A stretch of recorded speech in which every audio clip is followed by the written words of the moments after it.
Bom, boa tarde a todos. Eu fico bastante feliz por participar dessa sessão, porque as três apresentações se complementam de uma maneira ou outra. Primeiro, a fala da Maria Teresa e da Cristina permite um estudo comparativo de nomes de lugares em uma escala internacional ou intercultural. Então, tem abordagens diferentes, né? E tem também essa questão como países ou regiões diferentes tratam de nomes de lugares. Segundo, após escutar a fala da Daisiane, quando ela mencionou o sentimento republicano nos nomes de lugares na cidade dela, que isso se refere à questão de mutabilidade ou imutabilidade de nomes de lugares. Então, o meu foco vai um pouco nessa direção de perguntar que, já que existem muitos estudos sobre a mudança de nomes de lugares, por que há muitos lugares que ficam congelados no tempo, como no caso do estudo da Daisiane, que os nomes remetem a um passado de 100 anos atrás ou 50 anos atrás, mas não existe uma iniciativa de renomear esses lugares. Então, eu queria apresentar um exemplo do estado da Indiana, nos Estados Unidos, né, para abrir um debate, né, sobre a mutabilidade ou a falta de mutabilidade de lugares. Para começar, eu queria dar um exemplo de um lugar que mudou recentemente, né? Quando vocês olham nessas imagens, nesse slide, né, vocês, né, podem ganhar uma certa impressão sobre o lugar Asbestos, no Canadá. Fica na província de Quebec, que tem uma certa dominância da língua francesa, né? E o lugar foi criado em virtude de uma mina de amianto, que é a palavra em português para asbestos, no fim do século XIX. E como resultado disso, né, o lugar floresceu, as pessoas foram atraídas pelo trabalho, pela prosperidade, né, até o ponto, né, nos anos 70, 80, que as pessoas descobriam que o amianto causa câncer. Então, o lugar continuou com o nome asbestos, mas, evidentemente, né, vocês vão se perguntar que pessoa queria passar férias num lugar que é um risco de saúde. Então, recentemente, houve uma iniciativa para renomear o lugar. Tinha centenas de propostas, de ideias, houve várias tentativas, e finalmente, em um referendo, cerca de 51% das pessoas decidiram mudar o nome de Asbestos para Val de Source, que significa o Vale das Fontes, para destacar a beleza da natureza nessa cidade. Eu uso esse exemplo para indicar, né, que nomes de lugares podem ficar congelados no tempo, mas também podem sofrer uma mudança abrupta. No caso da mudança de nome de Asbestos, até houve muita resistência da população que falava francês, porque eles não se incomodavam com o nome Asbestos, que em francês tem a tradução amianto, como em português. Então, se a gente olha na mutabilidade dos nomes, há muitos exemplos, né? Vocês podem pensar no fim do bloco soviético, que resultou no rebatizado, né, de ruas, de praças e nomes de cidades, ou até países inteiros, né, que ganham um nome novo, como no caso da República do Alto Volta, na África, que hoje tem o nome Burkina Faso, o país dos homens honestos e não corruptos. Ou vocês também podem pegar um tema mais atual, como o Black Lives Matter, e a homenagem a figuras da guerra civil dos Estados Unidos, que eram do lado da escravidão. Meu objetivo nessa fala não é sobre mudanças de nomes, mas porque nomes não mudam. E eu queria mergulhar um pouco no caso dos Estados Unidos. Então, quando vocês analisam, né, os nomes dos condados nos Estados Unidos, vocês vão ver, né, que entre os campeões, né, de nomes, né, tem muitos presidentes, né. Aqui tem uma lista, né, vocês veem que Washington é o nome de 31 condados nos Estados Unidos, evidentemente em estados diferentes, né. E ainda existiam mais 3 condados com esse nome, mas eles foram incorporados em outros condados no decorrer da história. Então, quando vocês veem os nomes, né, são presidentes, senadores ou revolucionários, né, da Guerra da Independência dos Estados Unidos, e também o Benjamin Franklin, que era revolucionário, cientista e também diplomata, né. A única exceção é o Union County, né, que na verdade é uma espécie de metáfora política, né, para simbolizar a união, a unificação dos Estados Unidos para formar um país. Quando, e como trabalho com cartografia, né, é sempre uma boa ideia apresentar mapas, né? Então, esse mapa aqui é um resumo, né, da localização dos 5 presidentes. No caso do Lincoln, né, é até uma curiosidade, porque 4 ou 5 municípios diferentes não se referem ao presidente Lincoln, mas para outra figura histórica, né? Então, o meu foco, né, para essa fala é a área que está nesse oval vermelho, né, que é o estado da Indiana, né?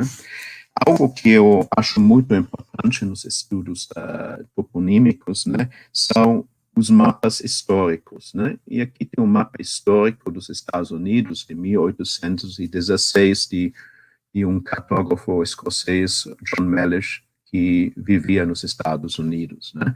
Então, o que me fascina nisso, né, não são os nomes de lugares, mas os vazios toponímicos. Então, existem vazios cartográficos, geográficos, no sentido que os europeus ainda não foram para esses lugares ou ainda não determinaram referências, né?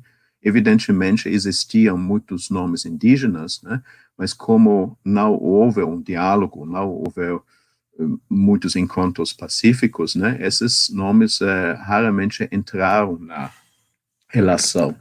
Então, quando vocês olham, né, mais especificamente no meio oeste dos Estados Unidos, né, vocês veem que a toponímia se restringe basicamente, né, a alguns rios e alguns poucos povoados e nada mais. Então, os mapas, de certa forma, eles mostram como os espaços vazios são preenchidos, né, com nomes. Então, é um processo. É interessante, né, comparar mapas históricos de épocas diferentes para ver, né, o desenvolvimento, né, dos nomes de lugares nos Estados Unidos, né. Quanto ao estado da Indiana, o John Mellish também produziu um mapa. Então, à esquerda, né, vocês veem um mapa com uma forma diferente, né, porque a parte superior parece um vazio grande, né. Isso tem a ver com a história dos Estados Unidos e também da Indiana, porque fazia parte do território do noroeste dos Estados Unidos. Então, tecnicamente, essas áreas no norte ainda eram territórios indígenas. Então, quando vocês olham, vão ver que tem poucos nomes, tem nomes de municípios, aí vocês vão ver, né, que tem, mais uma vez, né, os nomes de presidentes, tem nomes de heróis da Guerra de Independência, tem governadores e com algumas exceções tem também exploradores e referências, né, a imigrantes, né. Então, quando vocês olham, né, em alguns nomes, vocês veem no sudoeste, né, do recorte do mapa à direita, né, vocês têm o nome Harmony, que se refere, né, à Sociedade Amonista, um grupo religioso que teve que fugir da Alemanha por causa da perseguição. Vocês vão ver por perto outro lugar chamado de Vincennes, que originalmente era parte da colônia francesa. Então, tem muitos poucos nomes, né? E alguns nomes já têm algumas dúvidas sobre a origem. Se vocês forem um pouco mais para o norte, vocês vão ver que as únicas referências são fortificações militares, já que era um tempo que os colonizadores europeus estavam travando guerras com os índios norte-americanos. E tem, por exemplo, um lugar chamado de Fort Recovery, que é a fortaleza, o posto avançado de recuperação, porque é um posto avançado, né, em homenagem, né, à recuperação das terras contra os indígenas, que eles haviam perdido em uma guerra anterior. Né? Bom, para uma pesquisa sistemática sobre a toponímia da Indiana, né, a gente tem que voltar um pouco nesse mesmo tempo da primeira metade do século XIX, né? Algo que era muito popular, que surgiu no começo dos Estados Unidos, são os chamados gazetteers. Eu não tenho muita certeza sobre a tradução correta para o português, mas isso é basicamente um índice de topônimos ou uma nomenclatura. Basicamente, é uma lista de nomes de lugares e uma breve descrição da sua localização e geografia. Então, quando vocês leem o texto aqui da segunda edição para o estado da Indiana, né, vocês têm referências para lugares, por exemplo, tem um lugar chamado de Middletown, então uma aldeia no condado de Washington, cerca de 11 milhas ao noroeste da cidade de Salem. Então, isso se tornou muito popular, e a terceira edição desse dicionário toponímico já tinha uma tiragem de 10 mil livros, né? Portanto, né, as descrições, né, se referem mais à localização e não às origens dos nomes, né? Mas, ao mesmo tempo, o que acontece é que em muitos povoados, né, se desenvolveu uma cultura de pesquisar as origens, de onde vêm os nomes. Então, tinha muita gente interessada na história local, de modo que até foram produzidos mapas, atlas municipais, que viram uma moda, porque as pessoas compraram uma cópia como confirmação, né, de pertencer a um lugar. Então, é uma identidade cultural até, né? Agora, né, eu vou pular para o presente na Indiana, né? Então, se vocês analisam uma lista de nomes de lugares, eu peguei aqui cerca de 3.600 lugares, né?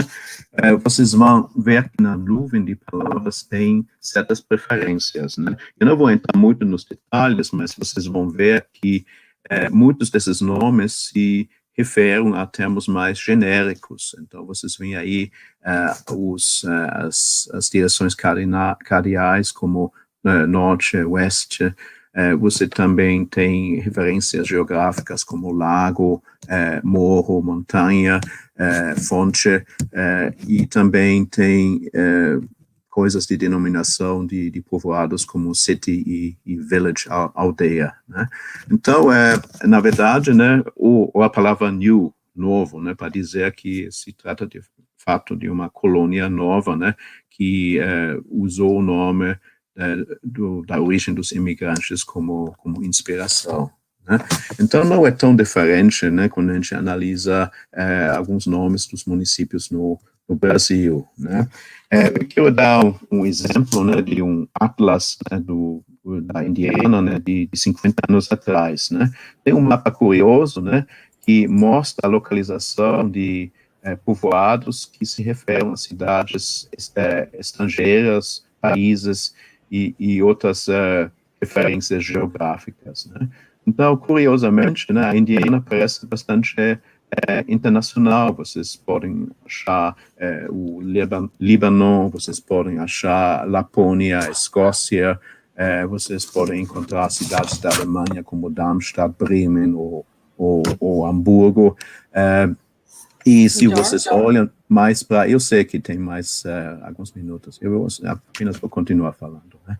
Então, quando vocês olham no centro, né, na esquerda, vocês vão ver, né, que tem o nome Brasil também. É uma história bem curiosa, porque o nome Brasil não surgiu por causa de influência do Brasil ou imigrantes do Brasil, mas alguém leu algo no jornal em meados do século XIX e tinha um conflito político no Brasil, e as pessoas gostavam desse nome e achavam muito nobre lutar pelas causas, e eles ficaram com o nome Brasil, né, que eu ouvi falar que a pronúncia não precisa ser Brasil, mas também pode sair como Brasil.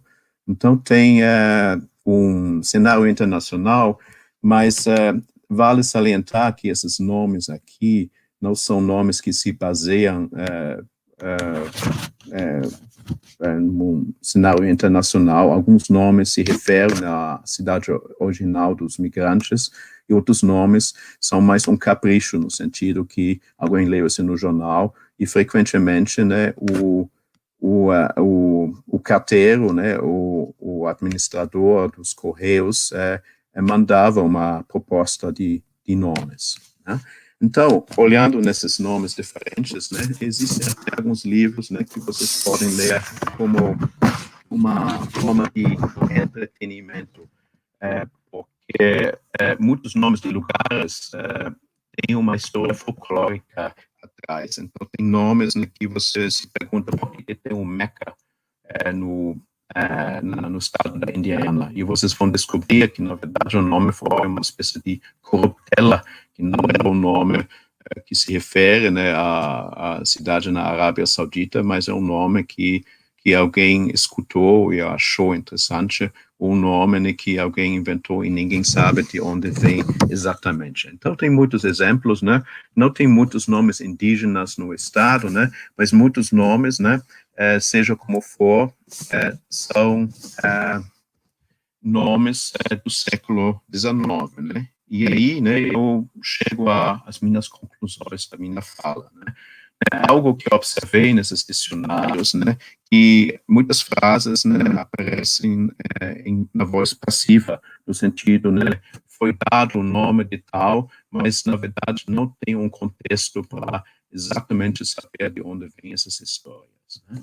Então, concluindo, né, muitos desses topônimos, né, e se vocês olham na lista de A até Z, vai de Aaron até Zulu, né, reproduzem o status quo do século XIX e apresentam um problema quase insuperável, né, que os topônimos não refletem a sociedade multicultural e multirracial do segundo milênio, e muito provavelmente não serão renomeadas.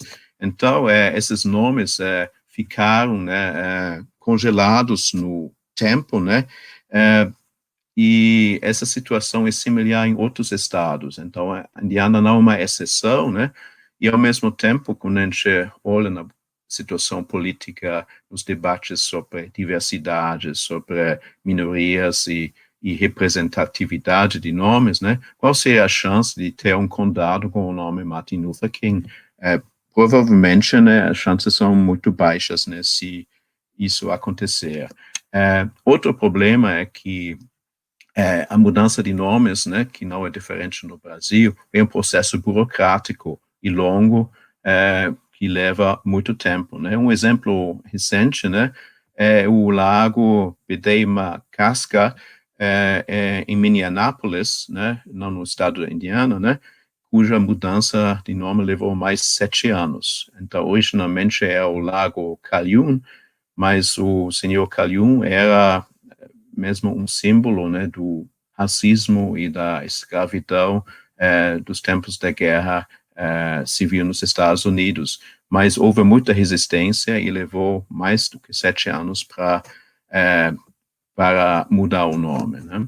Então, a situação atual, e isso é algo para o debate, né, porque eu não sou uma pessoa para dizer que tem que mudar, é para viver com o paradoxo de ter uma sociedade culturalmente diversa e uma toponímia arcaica.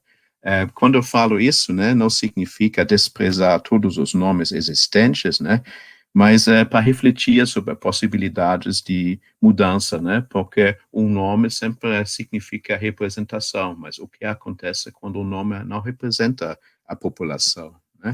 Então, isso também é um convite, né, para estudar como a gente pode repensar, né, a influência da história nos nomes de lugares, né?